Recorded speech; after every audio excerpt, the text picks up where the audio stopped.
हिमाचल प्रदेश में 3 विधानसभा सीटों पर उपचुनाव का शोर थम गया है। इसी के साथ साइलेंस पीरियड शुरू हो गया है। 217 पोलिंग पार्टी सोमवार को ही मतदान केंद्रों को रवाना कर दी गई। बाहरी राज्यों से आए स्टार प्रचारक भी संबंधित चुनाव क्षेत्रों को छोड़कर अपने प्रदेश लौट गए हैं। मुख्य निर्वाचन अधिकारी मनीष गर्ग ने बताया कि चुनाव को लेकर सभी तैयारियां पूरी कर ली गई हैं। 3 सीटों पर हो रहे विधानसभा उपचुनाव के लिए कुल 315 पोलिंग स्टेशन बनाए गए हैं। साथ ही उन्होंने बताया कि उपचुनाव के लिए वोटिंग सुबह 7 बजे से शाम 6 बजे तक चलेगी।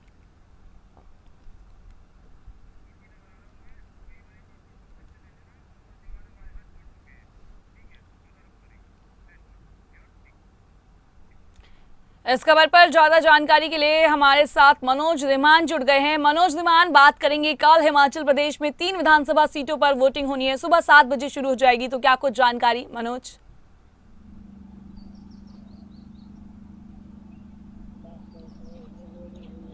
बिल्कुल प्रिया, देखिए पिछले कल चुनावी प्रचार जो है वो 6 बजे थम गया था। किसी प्रकार का शोरगुल और किसी प्रकार की कोई चुनावी प्रचार नहीं हो रहा था, यानी कि कैंडिडेट जो है डोर टू डोर जा रहे थे। लेकिन अब यानी कि 10 तारीख को चुनाव होना है और सुबह 7 बजे मतदान जो है वो शुरू हो जाएगा। तो मतदान से पहले जो है पूरी तैयारियां मुकम्मल कर ली गई हैं और जितने भी सुरक्षाकर्मी हैं उनको तैनात कर दिया गया है। अतिरिक्त पुलिस बल भी बुलाया गया है। साथ ही साथ जो संवेदनशील बूथ हैं उन पर भी जो है पुलिस का पहरा जो है मुस्तैद रहेगा। तो ऐसे में पोलिंग पार्टियां वहां पहुंच चुकी हैं और कड़ी सुरक्षा के बीच ये मतदान होने वाला है, क्योंकि बहुत ही हॉट सीट है देहरा की बात कर लीजिए, हमीरपुर की बात कर लीजिए, नालागढ़ की बात कर लीजिए, हर जगह जो है पोलिंग पार्टियां पहुंच चुकी हैं और शांतिपूर्ण मतदान करवाने का जो है वो चुनाव आयोग का पूरा योगदान रहेगा कि इस मतदान को शांतिपूर्ण करवाया जाए। देहरा की बात कर लेते हैं। देहरा खुद ही अपने आप में ही एक हॉट सीट बन गई है, क्योंकि यहाँ से मुख्यमंत्री की धर्मपत्नी जो है वो कांग्रेस से प्रत्याशी हैं और दूसरी तरफ होशियार सिंह है जो 2 बार निर्दलीय जीत चुके हैं और इस बार भाजपा के चुनाव निशान पर जो है वो चुनाव लड़ रहे हैं। तो अपने आप में ये कहीं ना कहीं हॉट सीट बन गई है और इस हॉट सीट पर कड़ा पहरा लगा दिया गया है, यानी कि जितने भी पोलिंग बूथ बनाए गए हैं हर पोलिंग बूथ पर जो है हर वो सुविधा मुहैया करवाई गई है, लेकिन उसके साथ साथ सुरक्षा बल भी कड़ा तैनात किया गया है ताकि किसी प्रकार की कोई घटना ना हो सके। उससे पहले भी अगर बात की जाए तो देहरा में काफ़ी सरगर्मियां तेज हुई थी, लेकिन जब चुनावी प्रचार थम गया तो उसके बाद अब कल मतदान होना है और सुबह 7 बजे ये मतदान जो है शुरू हो जाएगा। तो ऐसे में 6 बजे तक शाम को वोटिंग होनी है और जो घरों से मतदान होने थे, जो बुजुर्ग हैं जो घरों से नहीं निकल पाते या मतदान नहीं कर पाते, उनके मतदान पहले ही करवा लिए गए हैं और कल जो है 7 बजे ये मतदान शुरू होना है और शाम को 6 बजे मतदान शुरू होगा। प्रिया जी बिल्कुल मनोज, कल जो मतदान की प्रक्रिया है वो शुरू हो जाएगी। तो तीनों सीटों पर मतदान होना है, कैसे कुछ समीकरण देखने को मिल रहे हैं मनोज?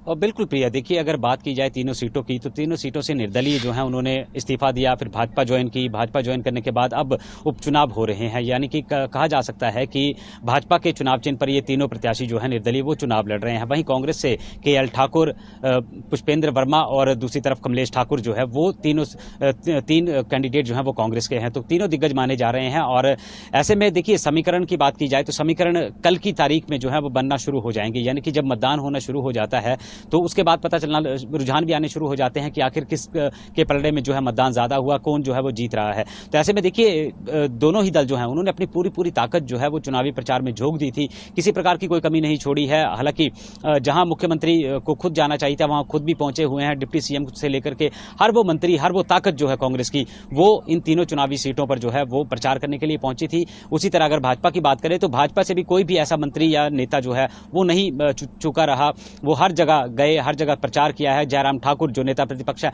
वो खुद चुनावी रण में कूदे हुए हैं, हर जगह चुनावी प्रचार कर रहे थे। मुख्यमंत्री भी लगातार चुनावी प्रचार कल तक करते रहे हैं और अपने अपने प्रत्याशियों के लिए जो है वो उनके हक की बात की गई है। अगर कांग्रेस की बात करें तो कांग्रेस को घेरने के लिए भाजपा ने एक रणनीति तैयार की थी, जो गारंटियां हैं उन गारंटियों को लेकर के कांग्रेस को हर वक्त घेरा गया है। वहीं देहरा सीट पर अगर बात करें तो देहरा सीट में बाहरी का नारा लग गया था और ससुराल को लेकर के, देहरा की बेटी को लेकर के, ये सारी बातें जो है वो यहाँ का चुनावी मुद्दा रहा है।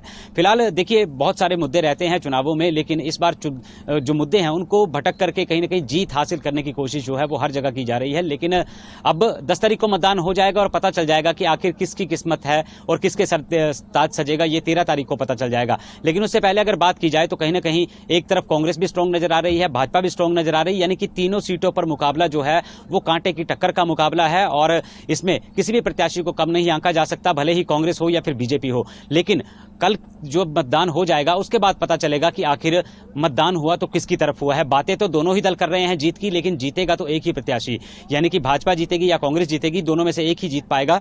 लेकिन वादे दोनों ही दलों द्वारा किए जा रहे हैं कि जीत हम हासिल कर रहे हैं। वहीं दूसरी ओर अगर बात की जाए तो ये चुनाव जो है, उपचुनाव, ये 15 महीने के भीतर हो रहे हैं और भाजपा और कांग्रेस दोनों दलों के लिए इन चुनावों को जीतना जो है वो काफी मुश्किल होगा, काफी जरूरत है, यानी कि इस चुनाव को जीतने की जरूरत है, क्योंकि इज्जत दांव पर लग चुकी है। यानी कि कहा जा सकता है निर्दलीय थे, भाजपा के चुनाव पर निशान जो है भाजपा का, उस पर चुनाव लड़ा जा रहा है।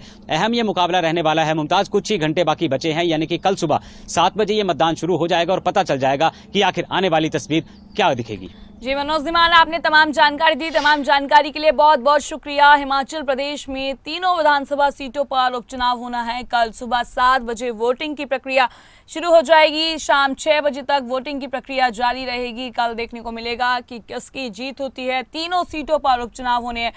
सुबह सुबह वोटिंग की प्रक्रिया जारी हो जाएगी। सभी तैयारियां कर ली गई हैं। सुरक्षा व्यवस्था के पुख्ता इंतजाम किए गए हैं।